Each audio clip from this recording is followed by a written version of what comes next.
The Boston Bruins announced the historic 100 on Tuesday, a list of the 100 most legendary players in franchise history.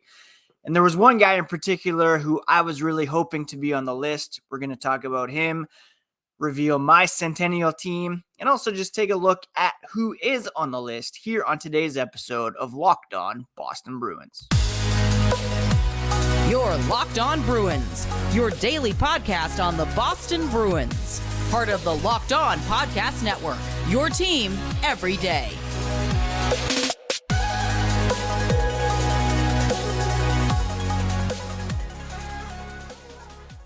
What is up, Bruins fans, and welcome back to the Locked On Boston Bruins podcast. I'm your host, Ian McLaren, and this is a daily show where we discuss all things Spoked B. Today is Wednesday, September 13th, and I want to thank you so much for making Locked On Bruins part of your day every day. Free and available on your favorite podcast app as well as on YouTube. We're part of the Locked On Podcast Network, your team every day. And today's episode is brought to you by Jace Medical. Empower yourself when you purchase a Jace case, providing you with a personal supply of 5 antibiotics that treat 50-plus infections. Get yours today at jacemedical.com.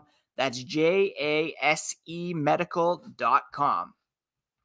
It's a big day on the podcast as we break down the historic 100, a list of the franchise's most legendary players as voted upon by an independent committee of journalists and media members, historians, and members of the hockey community, of which I was not a part of, but later on I will announce my All-Centennial team, which all fans are able to put together, a list of 12 forwards, 6 defensemen, and 2 goaltenders, and there will be an All-Centennial team that will be revealed on Thursday, October 12th. From the historic 100, and we'll see what that is on October 12th at the Centennial Gala. I'll let you know who I'm picking for my All-Centennial team here coming up later on in the podcast. Quick reminder before we get into it that you can follow the podcast on social media at Locked NHL Bruins. You can find me, my dad jokes, hockey tweets at Ian C. McLaren. And let's get into it.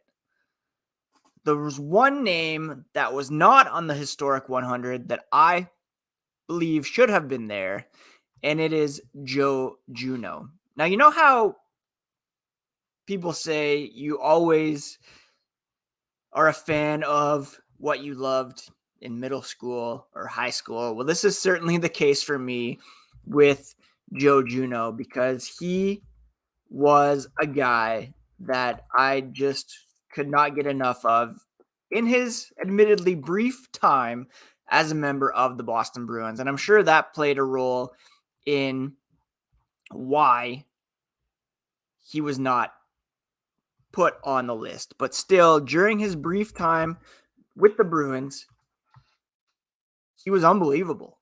If you look at points per game all time, Joe Juneau ranks 4th among Boston Bruins, behind Phil Esposito, Bobby Orr, and Adam Oates. He's at 1.20 points per game. Now, he played only 161 games in black and gold, but he had 51 goals, 142 assists for 193 points, and that included a 102-point rookie season where he had 32 goals and 70 assists.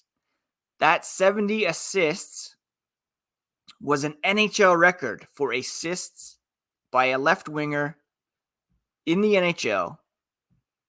And that was held until 2022 when it was broken by Jonathan Huberdeau, then of the Florida Panthers. So not only did he put up 70 assists as a rookie, but that was a record in the NHL until just 2022. He was on the all-rookie team that year, and this came after he won a silver medal for Canada at the 1992 Albertville Olympic Games.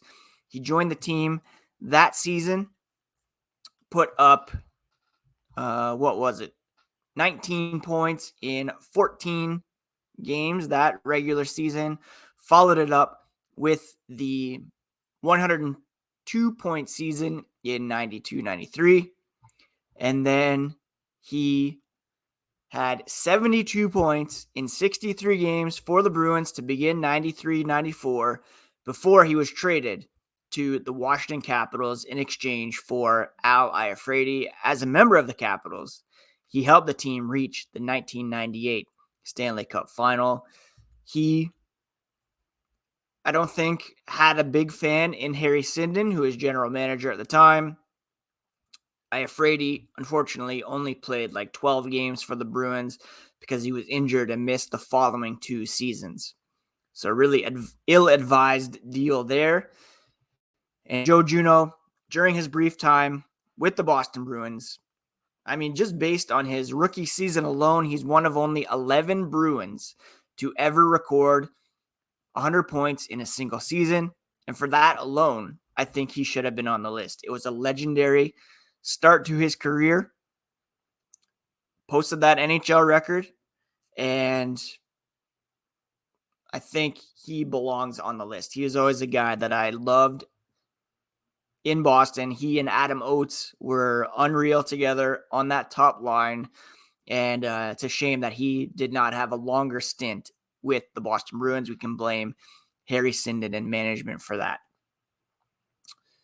Justice for Joe Juneau. He should be on this list. Now, who else should have been on the list? Well, I mean, you can't really say in the spirit of the Centennial that, oh, this guy doesn't belong. This guy should be on there. It's, it's all in good. I don't want to say fun, but in the spirit of celebrating the Bruins.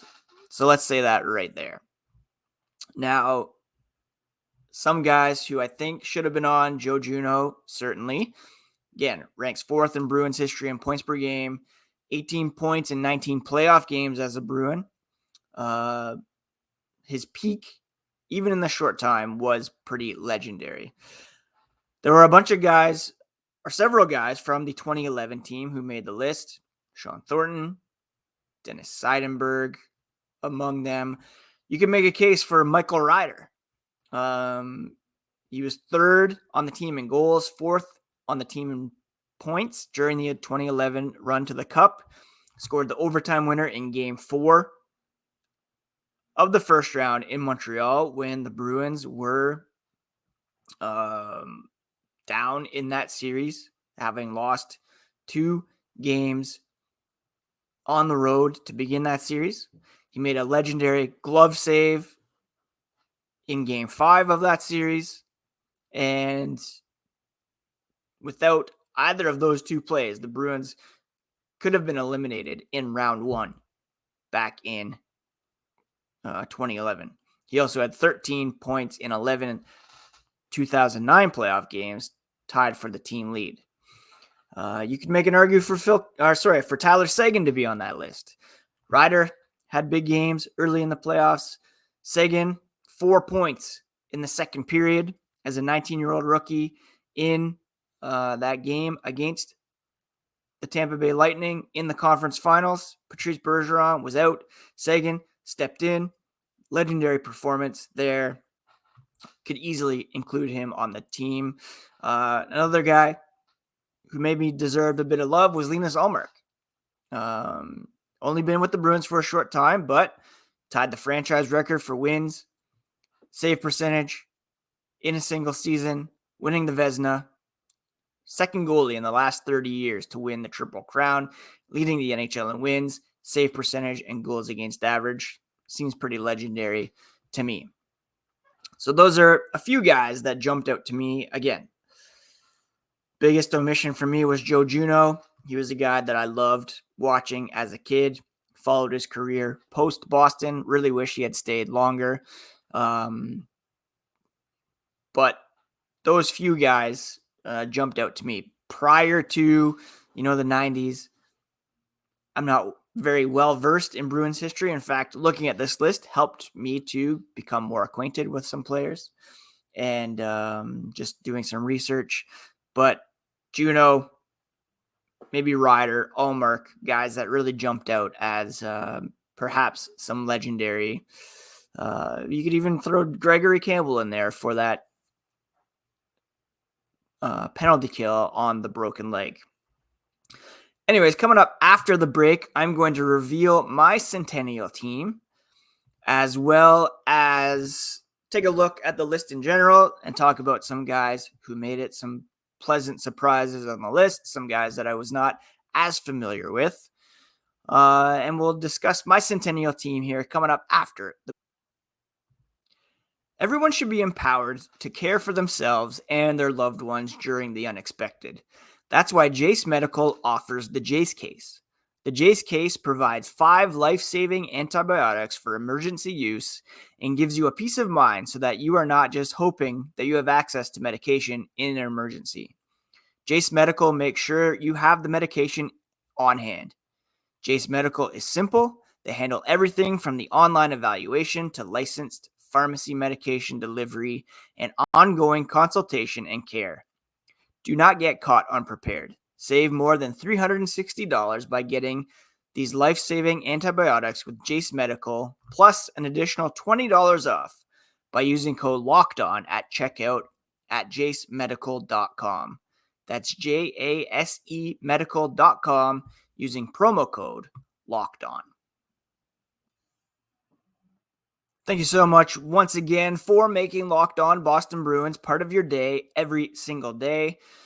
Beginning on September 18th, we'll be going back to 5 episodes per week. So please do smash that subscribe button so that you don't miss a thing.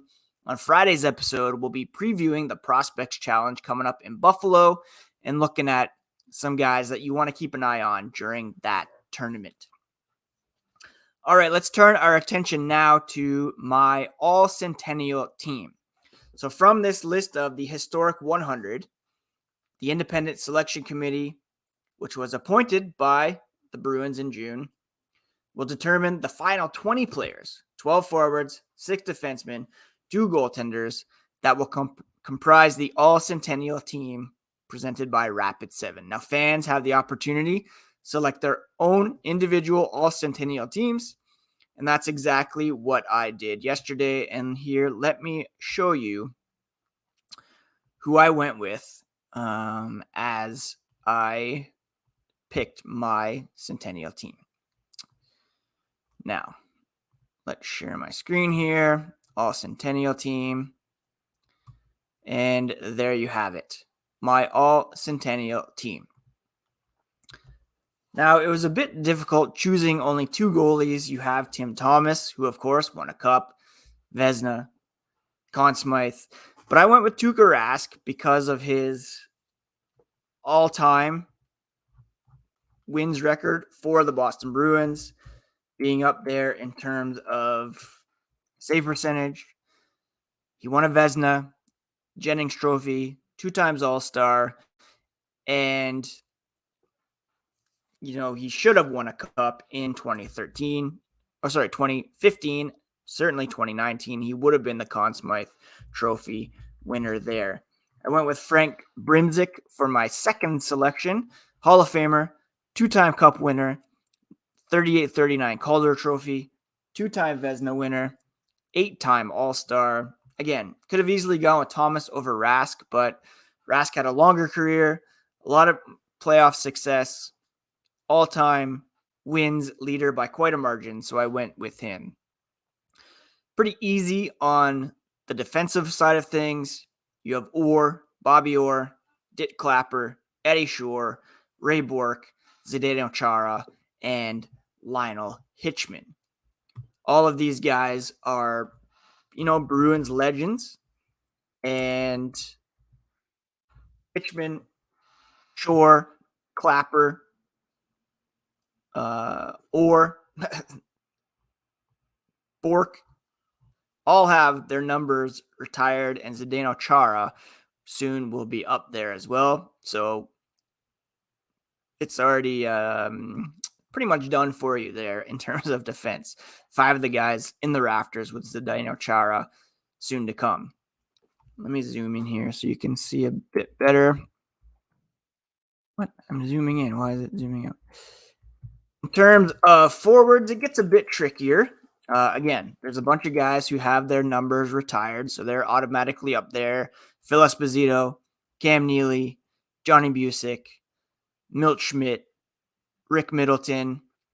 I didn't have Terry O'Reilly up there. I went with Wayne Cashman instead. Played with the Bruins for 17 years, a longtime captain, multiple Stanley Cup winner. I put him over O'Reilly. And then went with some guys from the more recent core, David Krejci, Patrice Bergeron, Brad Marchand. You could make a case, I guess, that David Pastrnak maybe too soon to be on the All-Centennial team, but one of the great scorers for the Boston Bruins, 60 goals. He's won a Richard Trophy. He, along with Charlie McAvoy, really represent the future of the Boston Bruins, maybe along with Jeremy Swayman. So I think he's done enough to get on there. Obviously doesn't have the cups, but still I think he should be on there. You could take him off and put O'Reilly, since O'Reilly has his number retired. But I do believe that Pastrnak will have his number up there when it's all said and done. I also went with Willie O'Ree. Again, he didn't have a long career with the Boston Bruins. However, you have to put him up there. His number's retired. First black player in the NHL. And again, like I've said many times before, when talking about Willie O'Ree, the fact that he made the NHL with one eye functioning is unbelievable. And he belongs on my All-Centennial team every day of the week. I also chose Bill Cowley, and he wasn't a guy that I was super familiar with prior to looking into this process. He's a Hall of Famer, 2-time Cup winner, 5-time All-Star, 2-time Hart Trophy winner, and he played back in the 30s, 40s, but had a very impressive run as a member of the Boston Bruins. Another guy who I wasn't super familiar with was Bobby Bauer. And again, this is failing on my part to really dig into, I guess, I don't want to say ancient history for the Bruins, but Bobby Bauer in the Hall of Fame, 2-time Cup winner, 3-time Lady Byng Award winner, 4-time All-Star. He easily could have been on the list as well. And it gets trickier, of course, as you try to narrow it down to only 12 forwards. A ton of names that could have been on this list as well. Again, you can argue Cashman or O'Reilly. O'Reilly, again, has his number retired, whereas Wayne Cashman does not. But the fact that Wayne Cashman played his whole career as a member of the Boston Bruins, 17 seasons, longtime captain of the Boston Bruins. He was also, I believe, the last active player from the NHL's original 6, just beating out Serge Savard. Again, I just put him over O'Reilly because he was a bit more proficient offensively and because of the long tenure that he had with the Boston Bruins. 17 season, role player, battling in the corners, getting loose pucks to Esposito or Ken Hodge, who you can make a case for as well. He also had a mean streak in him, was an enforcer to protect Esposito and Orr. Esposito even said Cashman is underrated, not receiving enough credit. Wayne was the digger, he said. He was the heart and soul of our line, without a doubt. He also played for Team Canada in the first 4 games of the Summit Series before he was injured. Served as captain from 77 to 83. Again, I'm spending too much time defending my Wayne Cashman pick, but please do share with me your All-Centennial teams. Some arguments to be made in net. Defense, I think, is pretty self-explanatory. And then again, up front, Esposito, Busick, Neely, Schmidt, Middleton, O'Ree, Cowley, Bergeron, Krejci, Marchand, Cashman, and David Pastrnak. You could argue Pastrnak doesn't belong there quite yet, but maybe recency bias sneaking in, and that's what we're going with here on my All-Centennial team. All right, coming up after the break, we are just going to take a look at the list in general and pick out some names that stood out to me and that were pretty cool to see on there. We're talking about the historic 100 here on today's episode of Locked On Boston Bruins. 100 most legendary players in franchise history as voted upon by an independent committee of journalists and media members. Shout out to the graphics crew who put together some mean mugs, animated. Really cool to see that on there. Again, I was really looking for current Bruins on there, guys who were part of the 2011 core, guys from my childhood or, the 90s that really stood out to me. Cool to see Jason Allison get a nod there, PJ Axelson. Ace Bailey's on there. He, of course, passed away in the 9/11 tragedy.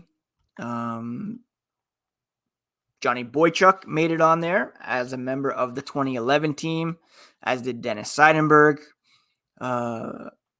Who else stood out for me? Bill Cowley, I mentioned, wasn't completely familiar with him. Byron Dafoe, Lord Byron, that was a bit of a controversial pick. Not really, doing much in terms of, I don't know if you could call him a legendary player. He made the All-Star team one time. He had a record of 35, 26, and 3 with a 907 save percentage in 2001, 2002. 32 wins with a 926 save percentage. He was actually 9th in Hart voting that year and 3rd in Vezina voting. So, he was a solid goalie, but I don't know if you'd call him a legend per se. Ted Donato, Don Sweeney were on there. Those were guys I remember playing with on the old Sega Genesis NHL games. Who else? Nathan Horton. It was great to see him on there. He was a guy who had a short tenure with the Bruins, but of course, legendary as can be because of the huge goals that he scored in the 2011 run to the Stanley Cup. Phil Kessel was an interesting one for me. He wasn't super productive during his time. Then I was reminded, of course, that he won the Masterton Trophy as a rookie with the Boston Bruins after overcoming testicular cancer. If I was taking a guy off in terms of numbers to put on Joe Juneau, you'd maybe take off Phil Kessel. But that Masterton Trophy for overcoming cancer is as legendary as it gets, really. Milan Lucic was on there. We learned that last week in a video shared by the Bruins on social media. Charlie McAvoy as a current Bruin. You had Glenn Murray, who I love to see. I think I talked about him back in the Which Bruins Were at Best. Michael Conhall, Don Sweeney, a couple Bruins that went on to be front office general managers.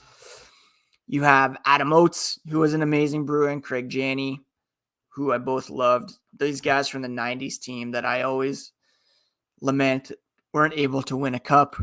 David Pastrnak from the current team. You have Mark Recchi from the 2011 team. He had a short tenure, but a meaningful impact on some of the Bruins who developed into leaders like Brad Marchand, Patrice Bergeron. Cool to see Sergei Samsonov and Joe Thornton on the list. 1997 first-round picks. Samsonov won the Calder. Thornton, of course, first overall pick, was the captain before being traded way too early.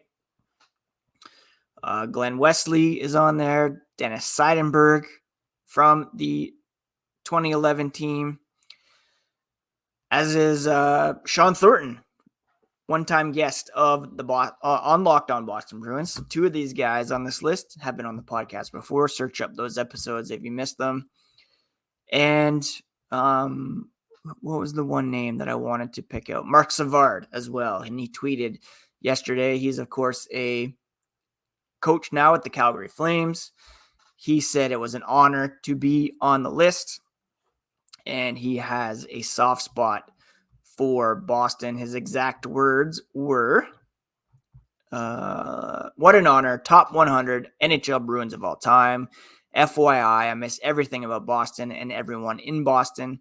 Hopefully, he'll be back someday in a coaching role. All right, so those are some quick thoughts on the Historic 100. Really wish Joe Juneau was on there. I think you can make a case for Michael Ryder and Tyler Seguin. And if anything, it prompted me to learn more about Bruins history. So I think I'm going to be looking up some Bruins history books. I want to learn more about the guys from the 30s, 40s, even the 70s teams that were successful. So I think I'm going to be ordering some Bruins history books, and maybe we'll do some Bruins history story time here coming up on the podcast, looking at some of these older Bruins that we should know more about and appreciate. All right, that's it for today's episode. We'll be back on Friday with a look at the Prospects Challenge coming up this weekend in Buffalo. And thank you so much for tuning in. Please do smash that subscribe button if you have not already. And take care of yourselves. Take care of each other. We'll talk to you again here next time on Locked On Boston Bruins, part of the Locked On Podcast Network, your favorite team every single day.